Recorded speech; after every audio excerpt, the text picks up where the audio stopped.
And welcome everybody to another amazing day right here on the Andrew Cooperrider Show. Of course, I'm your host, Andrew Cooperrider, and on today's show, we'll be digging into Al Cross, wrote an Amendment 2 article in the Northern Kentucky Tribune. Truthfully, lazy stuff, some of the laziest writing I think I've ever seen Al Cross do.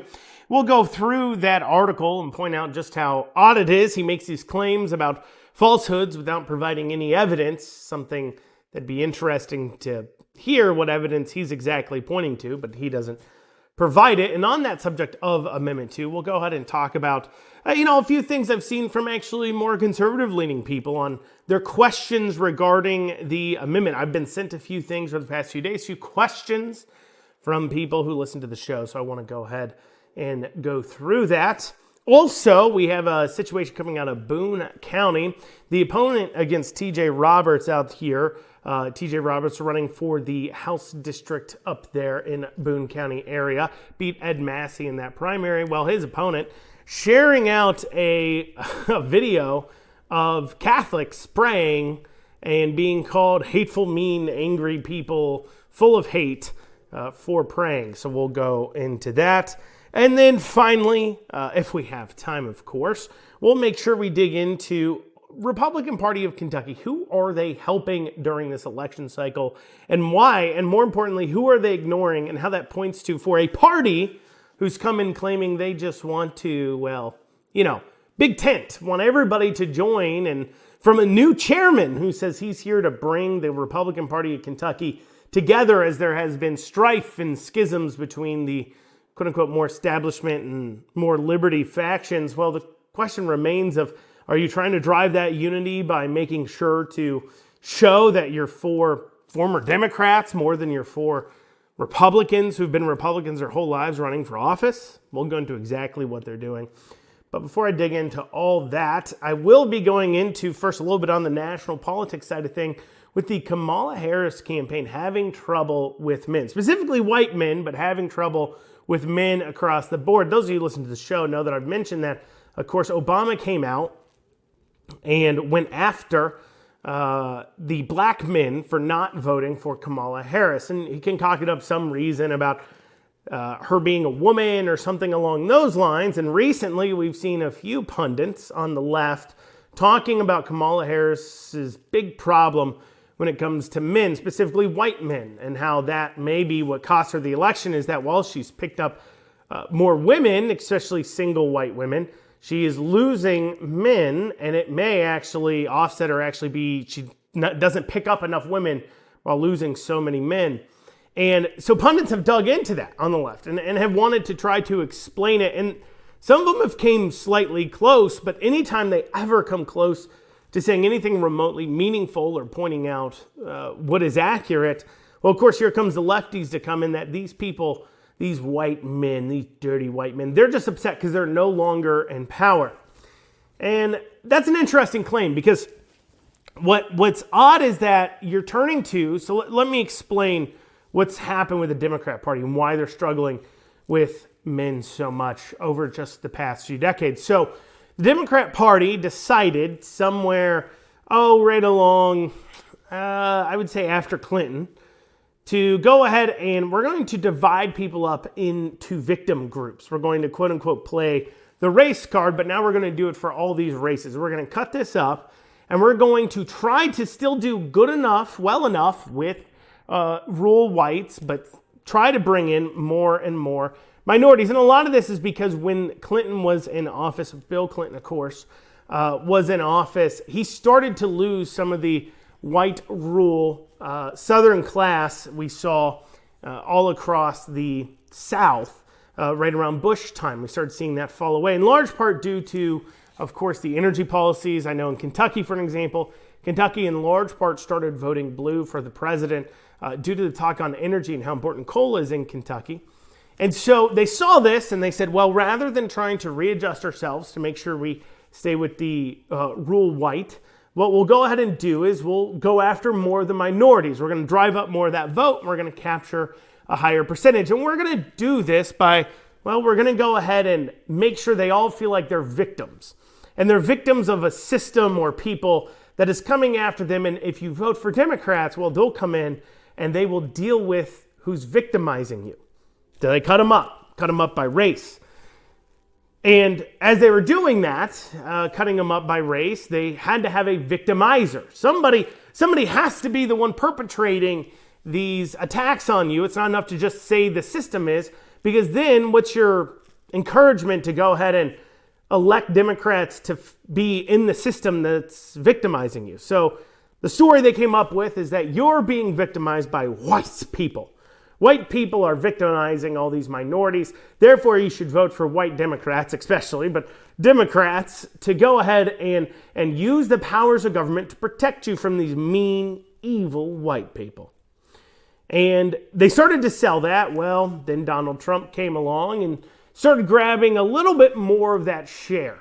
And they realized that, well, we need to find another edge. We need to bring in more people. So what we're going to go ahead and do, especially with Donald Trump coming in and the Roe v. Wade being overturned, we're going to go ahead and throw women into the mix. We're going to say all women are being victimized. So if we can pick up all minorities or huge percentages of minorities and huge percentages of women, well, we'll go ahead and forever win every single election ever to be, and we'll just blame it all on the white male, who makes up when you're looking at the demographics as far as both white and male, makes up a minority of white male versus non-white male. And so they said, we're going to turn to white males, we're going to blame them. But they had a problem. See, they overshot it a lot, and they blamed men a little too much for the taste of women. And so what ended up happening, well, ended up blaming men a little too much in order to create more victims out of women. And so what ended up happening is men of all races started to feel attacked. But especially white men, their problem with it has grown ever more, and they're not picking up enough from everybody else, because a lot of people can tell when they're being told and lied to about being a victim. But white men have felt more pursuit towards the Republican Party, away from the Democrat Party. They talk about why is that? And of course, the Democrats will tell you it's because white men are just afraid of losing their power in society. But I hold the belief that, well, it's really hard to tell the rural white working class, the poor working class, the white working class, that they are somehow great victimizers, people who are struggling to put food on the table. There's a reason why most Democrat white men are pretty well off and have no problem supporting Democrats when they're pretty well off. It's because they feel a guilt. A lot of these individuals grew up in wealthy families. They were able to go to colleges that were paid for by them. They were able to, basically nepotism to help them move forward in life, and they recognize that. And so they look around at people who are doing worse off than them, and they feel guilt. And they feel this guilt because they do not do what we as Christians are called to do, which is to give back to our society, to help out everybody else. Because when you do that, see, God knew that you would feel guilty if you're too wealthy, of course. So that's why they prescribed a way for you to not feel guilty and make sure you are blessing others as you have been blessed. But they don't do that. Instead, they feel the best way to make themselves feel better about their self-loathing for their accomplishments is to go ahead and, ask the government to take from everybody else, including them, and give to others. So they have no problem playing the part of the victimizer when they are doing pretty well off. Nobody has a problem being the dictator, evil, mean dictator, if, they're the ones in power. So what ends up happening, though, is that the person who's struggling to just put food on the table, the person who's just trying to pay their bills, the person who's just trying to provide for their family, and they're working their butts off to do it, and then you turn around and call them victimizers, and you say they're destroying everybody else out there. Well, they don't feel very powerful as they're struggling, as they're trying to get along. And I think that's what's really hurting Kamala Harris. And if the Democrats recognize that, maybe they can make a change. But I don't think they're going to, because, of course, as you bring up that white working class men, they're not victims, but they're definitely not victimizers. A lot of them are not benefiting from this racist system you claim exists, because they're doing just as well or not as well as everybody else of every other race and gender. But, if you mention that, you're just going to get screeched at by the left even more. But, coming up after this, we'll dig into that Al Cross Amendment 2 op-ed. We'll have that after this short break.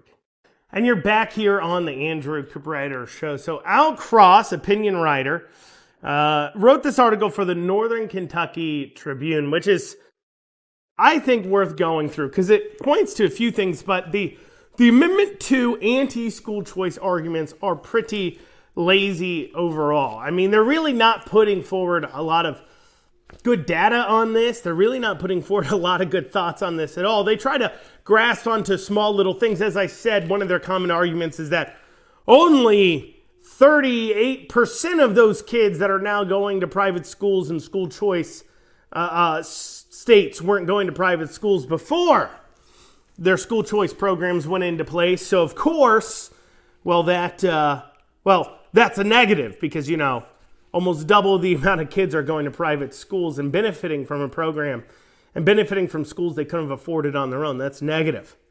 That's what the people against the school choice amendment have to say. That's one of their arguments. So they are getting lazy and they're getting kind of awful at this. And so let's go through this article here. So Al Cross says, Amendment 2, if it's such a good idea, why so many off-base arguments? Now that's a pretty bold claim. Basically saying that we're making arguments that are off base, somehow nothing to do with what we're talking about. Now, of course, he's alluding to the fact that when you talk about Amendment 2, when you talk about school choice, there's a whole mix of positive things to happen. And this is the problem with those who are against school choice. This is their uphill battle, is that intrinsically we know that competition, intrinsically we know that offering parents choice, intrinsically, we know that involving parents in their kids' education is better for kids and educational outcomes. We know this. However, that's not what, of course, those against school choice, they want to somehow get you to disagree with your own personal beliefs. They want you to literally believe. Keep in mind, in the state of Kentucky, we spend over $18,000 per student on average, over $18,000 per student. And they want you to believe that the problem of why kids aren't achieving is because of, we need more money and more funding. We don't have enough. We're not making enough. Some of the worst performing schools in Louisville, where they're spending $23,000, $24,000, $25,000 a student. Big money and not achieving much at all. But anyways, we dig through this article here. Kentucky still isn't doing right by its schools and their students. Teachers' pay has slipped behind competing states, and many students are stuck in failing schools. That's part of the argument behind Constitutional Amendment 2 on the November 5th ballot, which would repeal our state's 133-year-old ban against public funding of private education. Okay, so they're saying that teachers can get paid more because, of course, in school choice, there's competition for the labor, and labor in the marketplace causes competition in the labor marketplace causes wages to rise. This is simple economics. And also, students have more educational opportunities, more schools that can fit their systems, more abilities for those individual kids to do better. But regardless, we'll see why Al Cross has a problem with this. There's a case to be made for giving poor students alternatives to schools like those in Louisville that rank at or near the bottom of the state's latest test scores, but its main advocates seem to think it's too narrow a focus or too complicated an argument. Instead, they make broad claims that are largely unsupported. This is another interesting statement here because let's rewind to, 2022 with House Bill 563. House Bill 563 would have allowed for nonprofits to be set up to offer scholarships for means-tested kids to go to private schools. Basically, an individual could donate their private funds into these nonprofits. They would receive tax incentives for donating those funds. And then those funds could be used to send means tested, which means the kids have to be coming from families that are not doing well. And so in order to send them to educational chances that they wouldn't otherwise have. What Al Cross is talking about here is House Bill 563, something that was knocked down in our state Supreme Court because of our Constitution. However, Al Cross, I guess, doesn't like that solution. I mean, here he says there's a case to be made. But Al Cross didn't come out supporting 563. He didn't come out saying that it should be allowed. He never came out saying that our Constitution should allow that. Instead, he's now arguing, yeah, okay, maybe a bill like 563 is helpful, but you're trying to go too far. Even though there's no policy or suggestions in this constitutional amendment, but what has been passed surrounding school choice in Kentucky is actually as narrowly tailored as Al Cross would ask it to be. But anyways, we continue. The Protect Freedom PAC started its TV campaign with an ad saying the states that have had maturing school choice programs are finding profound benefits in the public schools. Students have higher test scores and there's lower suspension rates, and those benefits are really profound with low-income students. The competition just elevates results for everyone. The ad gave no sources to support those statements, and it seemed to be a tee-up for ads that followed. From U.S. Senator Rand Paul and his wife Kelly, the senator claims that studies show that more freedom and choices in education means more funding and better results for all schools, public and private. In states with school choice, math, reading, and science scores have all risen. He conveniently dropped the first ads qualifier that limited the claim to the states with maturing school choice programs. Now let's first understand, and I'm saying this as somebody who's made political ads, probably political ads you've actually seen on TV. You only have like 30 seconds or 15 seconds. You don't have all the time of the world to say every single thing you want to say. A lot of times things are going to end up on the cutting room floor as you're trying to pare it down. But let's pretend, though, they did say maturing school choice programs. Is that a problem that it's maturing school choice programs? Al Cross would take issue with it. He's like, well, that's just a qualifier, mature school choice program. Yeah, you're right. It takes a full 10, 15 years after school choice programs come into place to really see what their effects will be. Now, thankfully, other states have went ahead and put this in place, and we can see what their effects are. They're good. I notice Al Cross says they don't cite any studies, but he doesn't anywhere in this article cite any studies of his own to point to why their claims are wrong. Because, of course, there's a lot of studies saying mature school choice programs are doing pretty well. And, as I said, you need those 10 to 15 years because, well, you got to start from the beginning. You got to get kids, if you're looking at kids fresh out of public schools, they've been in public schools, let's say, and they have learning issues, ADHD or other issues coming across that the public schools aren't as, set up to handle. And yet, when they get into these private schools that are maybe specialized in that, or, they've been set up specifically and tailored to each students or different kind of students types with different value systems, different learning abilities. And so as you go into them and you grow up and you raise up in those programs, you're going to get better and better results. I mean, you could have a program that every single kid comes out of a genius, but if you throw a kid into that program after being in some other program or somewhere else for, 10 years, and then now you've got them for the last 2 or 3, well, what's going to happen? You think they're going to be able to fix them in 2 or 3 years? What they've had to take kids up in a program now for 12 or 13 to get those results? I don't think so. They'll probably do better, but they're not going to be able to fix them completely. So yeah, I think it is important to look at mature school choice programs. Look at what other states have done and see what's been successful. We continue here though. In the next ad, Kelly Paul makes the same claim without even mentioning studies and says teachers' pay has risen in states with school choice. Well, teacher pay has risen in Kentucky too, but not enough to keep up with competing states. And the studies that the senators cite appear to be one paper by a free market think tank that says basic economics predicts that greater competition for teacher services leads to higher teacher compensation. Maybe in theory in some places, but probably not in practice in Kentucky, a state of small towns and mostly rural counties that are unlikely to get many private schools if the amendment passes.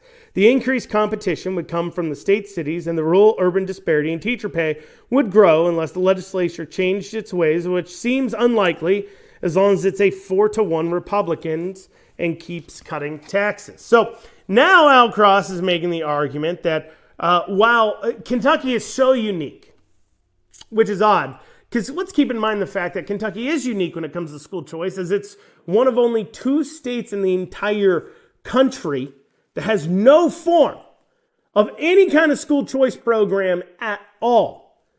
At all. It's one of only 2. So yeah, it is a little bit different. Now let me ask you, my viewers, do you think Kentucky is unique, but do you think it's vastly uniquely different than Tennessee, Mississippi, Georgia, Alabama? Do you think it's vastly different than some states out west that may be dealing with the same urban-rural divide? I wouldn't think so, but of course Al Cross would have you believe that Kentucky is the only state where it has both urban and rural areas. But Al Cross also doesn't want you to think. He doesn't want you to look into what options there are out there. I've said this before, I'll say it again. It is worthwhile, I think, for those campaigning for the school choice amendment to bring up the options that exist in rural areas, because we do have things like homeschool pods. We do have things like small micro private schools. We do have Latin schools that are pretty low expense.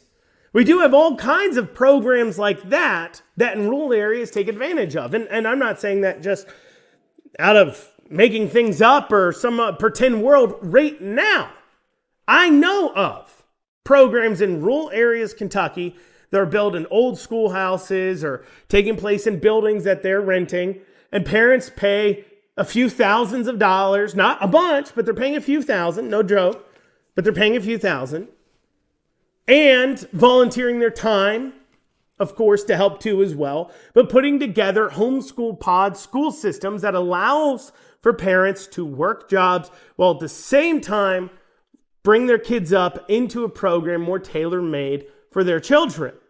That's great.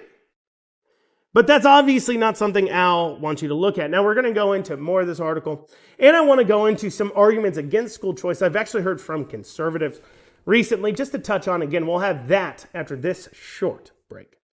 And you're back here on the Andrew Cooperrider show. So we've been going through this Al Cross article regarding school choice, where he's saying that the people running these ads, Rand Paul, others, are making claims that they're not backed up by anything, reporting that they're false. They're just false. Now, he does mention, of course, while he's trying to claim that they're false, that they do cite some studies, but he doesn't like those studies. He doesn't think they're applicable because, Al Cross just doesn't like the amendment.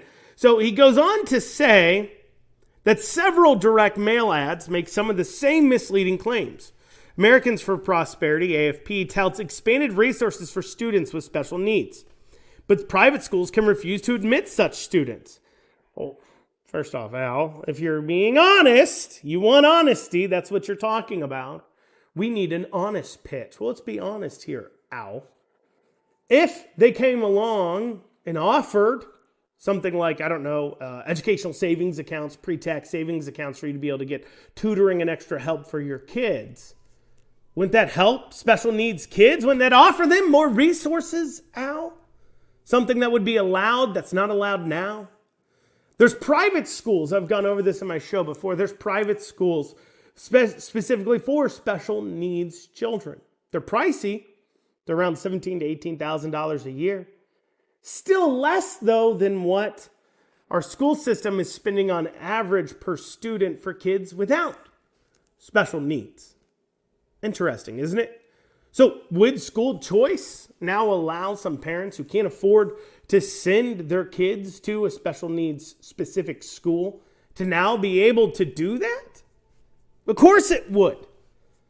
Simple intelligence and thinking would tell you that, of course, passing this amendment would allow expanded opportunities for parents with special needs children. But Al doesn't want you to think too differently. That's why he doesn't want you to think at all, because if you thought for a second, this entire article would make no sense. In fact, I don't need to go through the rest of it to tell you this much, as I mentioned in the last segment. Nowhere in here does Al cite his own study. So he says that the claims are false, they're misleading, they're not true. He says the studies cited by the pro-school choice amendment people are wrong somehow. But yet he never once provides his own evidence or proof of why the opposite is true. We're having a debate, we're having an argument over whether or not to pass a constitutional amendment. Somebody on the other side has made statements and supplied evidence. You've decided you don't like the evidence, but you don't get to just say, well, I don't like what you're saying. I'm going to go ahead and just ignore it, come up with my own reasoning as to why I want to go with something else. I think we should go elsewhere. I don't need to come up with my own studies to prove you wrong. I can just proclaim they're wrong and make no counter argument. Now, there are a few counter arguments that I see being made that actually are catching some conservatives that I think we should have a discussion about. Recently I made a post about school choice and somebody commented on there. They were a yes until they thought, well, maybe it won't help solve all of our problems. I've seen a few conservatives mentioning things like, well, we're sending money to private schools. I'm worried about the corruption. I'm worried about these issues, and I don't think that'll make it better. I don't think we should necessarily be subsidizing that at all. Now, of course, these same conservatives, they're not, I wouldn't call them proponents of public schools either. They probably fall into a category, and they have some good arguments here of a group of people that think maybe we shouldn't be funding any kind of public education. Maybe parents should just take care of their own kids. So they're not pro-public school people by any means. They just are wondering, are we solving a problem? Are we making it worse? And I have something I want to say to those people. First, a lot of those people are individuals that homeschool as well. And they're worried that, well, if we allow this funding to come into private options, will government come in and regulate things like homeschools? Well, one, you could always make the argument that government at any time can come in and regulate homeschools. At any time they can come in and regulate private schools. There is nothing in our Constitution outside of some religious freedoms that dictates what governments can or can't do when it comes to homeschools or private schools. They can regulate them out the wazoo if they wanted to. No, what's holding them back right now, and this is why if you're in that homeschool group and you say, well, if we start handing out money to these private schools, the government will come in and corrupt them. This is my argument back to you. There is nothing stopping them from doing it now. The only thing stopping them is the fact that there's a voter base and a donor base that has a problem if they go ahead and do so. It will create issues for them. Now, wouldn't it, if we offered school choice, that base of people who would have an issue if they came in and regulated them grow? It's not like you can just cook up the regulations without laws being passed to allow you to do so. Laws still have to be passed. These legislators still have to pass a law. And so if you had more people homeschooling and more people attending private schools or charter schools or whatever the options may be, more people using private options because of the failures of the public options, that would only protect those options. It would only continue to strengthen the people who care about keeping government out of it. It's for your benefit. Now, another claim I see is that, well, is it going to fix the overall problem? Because we know that the overall problem that we have in our education is that parents are not being parents. Parents are not sitting down with their kids, going through their homework. Parents aren't punishing their children for not showing up to school. Parents aren't making their kids go to school. There's a big truancy issue. There's a big attendance issue in our schools. Big problems. Well, one thing we know when we look at school choice is that it does provide for more parental involvement. And that's natural. Because instead of you being stuck in the school that you move into, you now as a parent need to pick a school. You now as a parent can do research. You now as a parent are being sent a clear message from the government. It is not our responsibility to educate your child. It is yours. You need to take ownership and accountability for your children. And that's not going to happen if we continue to say you move into an area, you don't even get to pick your school. Listen, this is all you do. You just drop your kid off to us, and maybe you do some days, maybe you don't. Drop your kid off. We'll worry about it. Look, we won't even fail them if they don't do homework. We won't fail them if they can't read. I mean, we just saw the school report cards come up, absolutely abysmal. Many of schools not executing at all when it comes to these testing. And of course, I see people, whenever I make those claims, I tweeted today about how that, test scores are absolutely abysmal and we're spending over $18,000 a student. what a great argument for school choice. And one of the comments was that, oh, standardized tests, they only measure how wealthy someone is. They don't measure anything else, which is just a absolutely stupid comment that makes no sense. No, they're measuring how well a student knows the material. Now, granted, I'm not going to pretend it's a perfect instrument because some students aren't particularly good at taking tests. While they still know the material, they have a hard time executing on a test with it, and I get that. But there's no other options. There's no other way. Until we can hook a brain scanner up to a kid's brain to know if they know how to read or do math, well, that's our only indicator. And if you want to say that, yeah, a standardized test tell us that better off, well-off parents kids coming from well-off parents do better and they know more. They know better how to read and do math. That's what you're saying. That's it. That's all you're saying. If you're making the statement that it's just a test of how wealthy the kids' parents are, they're flawed. Well, so what you're saying is that kids of wealthy parents know how to read and do math better. Well, why is that? Parental involvement's part of it, but also it's because educational choice, educational opportunities. The same thing that is being offered in the Amendment 2.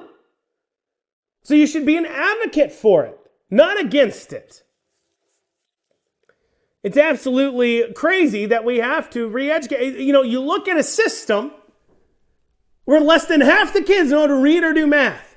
6% of kids in Kentucky are proficient in science, according to the testing. And you look at that and you say, well, that's the testing's fault. No, it's the system's fault. They're not educating the kids clearly. Well, coming up after this, we'll dig into this story coming out of Boone County regarding praying has made one Democrat very upset. We'll go over that after this short break. And you are back here on the Andrew Cooperrider Show. So up in Boone County, recently they had a Pride Festival, and Chet Hand is a person who's coming up in this conversation. Chet Hand is the chairman of the Boone County Republican Party. He's also a county magistrate for Boone County. He's a Republican county magistrate. And Peggy Houston Peggy Houston N-I-E. First, can I stop for a second? And this is super off track, but I do want to mention this. What is up with women in politics so often having three names? I just want to mention that. Like there is all over the place. I have three names. Alexandria Ocasio-Cortez, Marjorie Taylor, and this isn't a left-right thing, it's on both sides. Marjorie Taylor Greene. In our state Senate, we have Amanda Mays Bledsoe. We had Alice Forgy Kerr. We have, I believe Frankie Fomeyer is that two last names? Shelley? She's a state senator. We go over to the House, and we see it all the time, where there's three names. And I don't know what's up with that. You know, Chester Burton, that's another one, where there's like two last names. Anyways, sorry, I didn't mean to digress. I just noticed it. I do not in general public run into women who have two last names. But in politics, all the time, women have two last names. It's just, it's so interesting to me. Anyways, Kimberly Poor Mosier. There you go. There's another one, I think. Anyways, so Peggy Houston, Nina Burr for state representative says, pick Peggy, your neighbor, and stand against the extremists trying to take over Boone County. And so she's talking about Chet Hand, okay? Now, Peggy Houston, Nina Burr, is running against, I'm sorry, I'd learned how to say her name, but it's irrelevant. She's not winning. But she's running against T.J. Roberts in northern Kentucky. And that's a pretty heavily Republican district. T.J. Roberts should win that seat. That's pretty much a shoo-in there. But we go over to the post that she shares out. She shares out this video of Chet Hand outside this Pride Festival. Let's take a watch of that. Are you capable of representing an entire community when your heart is so full of hate? Just out of curiosity? No? Nothing? Thought so. All right, thanks. Bye. So they were yelling at there in that video, those of you who couldn't see, they were yelling at Chet Hand, who was holding a Catholic flag, praying, saying a normal Catholic prayer outside of the Pride Festival, doing what, if you're Catholic, that's what your beliefs are. You're against homosexuality and you're praying for people. You're not damning them. You're not saying that they're evil, awful, horrible people. You're praying for them. Simple enough. But to Peggy, this is a extreme thing to do. And that points to the values of the Democrat Party. I think pretty hardcore that points to the values of the Democrat Party. And as Democrats are making some headrows, they believe, on things like the abortion issue, I think what Republicans are getting wrong is not necessarily, they're not defending themselves the right way, because it's crazy that the Democrats who come along and say we're fighting for women's rights now, abortion, they can't even define what a woman is. In fact, they believe, many of them, that men can be pregnant, and they need to be challenged on that fact. Before we go into a conversation about women's rights, maybe we should have a conversation about what a woman is, since apparently half the people in the argument, Democrats versus Republicans, don't even agree on what that is or know what that is without giving a circular definition, of course, worth talking about. But if these Republicans end up getting beat by Democrats in some situations, and there's some races that are a little more competitive, we can but look at the Republican Party of Kentucky, and specifically its establishment and what they're doing to drive a wedge in their party. It's so funny, it's not a big secret. I'm the anti-establishment crowd. I'm with the more pro-liberty crowd, you would say. Obviously, I take a stand against many things that the establishment members of the Republican Party wish I wouldn't, or they'd wish I'd rather just shut up and just yell about Democrats all day long, but I don't. But regardless, I get blamed of being the one, and many other liberty Republican legislators or conservative Republican legislators, talking about people like Josh Callaway, Savannah Maddox, Felicia Rayborn, Steve Doan, Marion Proctor, Steve Rawlings, Candy Massaroni. I mean, the list goes on and on and on. They get blamed as being divisive, as causing problems. In fact, those of you who listen to the show during the primary times know that I talked about how on KET, one of the ex-Republican Party spokesperson, now turned consultant, Trey Watson, went on KET to proclaim that they're the ones going against the party. They're the ones causing the problems. But what's so funny about these individuals is that they're not the ones who are advocating for Democrats to win elections. They're the first people to not try to divide the party in the general elections. Well, the establishment is the first one to say, when it comes to a general election, look, we don't want you to win. Just because you're a Republican means we don't want you to win. In fact, they're the first people not to reach out. There's individuals I know that have recently come into the House of Representatives, but because they beat the wrong person in the process, well, the establishment wants nothing to do with them. Some of them are in office serving right now. And instead of the establishment looking at themselves and saying, what have we done to drive these people apart? They claim, it's all their fault. They're just crazy extremists. They don't want to work with others. Well, you call them and say, we'll follow up with you, and then never do. You never helped them on their campaign, but you have no problem helping out people that make no sense. For an example, we can see one right here in Lexington. We see the 45th House District, which is currently held by a Republican, Timoney, who got beat in a primary. You have a race going on between Adam Moore and Thomas Jefferson. Thomas Jefferson's the Republican. Now, it should be a pretty safe race for Thomas to win. It's got a Republican advantage, but it is competitive. The Democrats are pouring hundreds of thousands of dollars into the race because they think they can pick that seat up. Thomas Jefferson has been a registered Republican for essentially his entire life. He's conservative by any stretch of the imagination. He exemplifies the Republican Party beliefs. And yet, what kind of help is he getting from the establishment here in Kentucky? Zero. Republican Party of Kentucky, I believe, hasn't even made a post about the race. The Republican Party of Kentucky hasn't spent $1 in that race. The House Caucus Campaign Committee hasn't spent anything in that race to hold that seat for a Republican. Why? Because they don't like Thomas Jefferson because he beat Killian Timoney. And then they wonder why people like Thomas Jefferson, who go on to win their races despite their lack of help, don't really have the time of day for the establishment once they get into the House.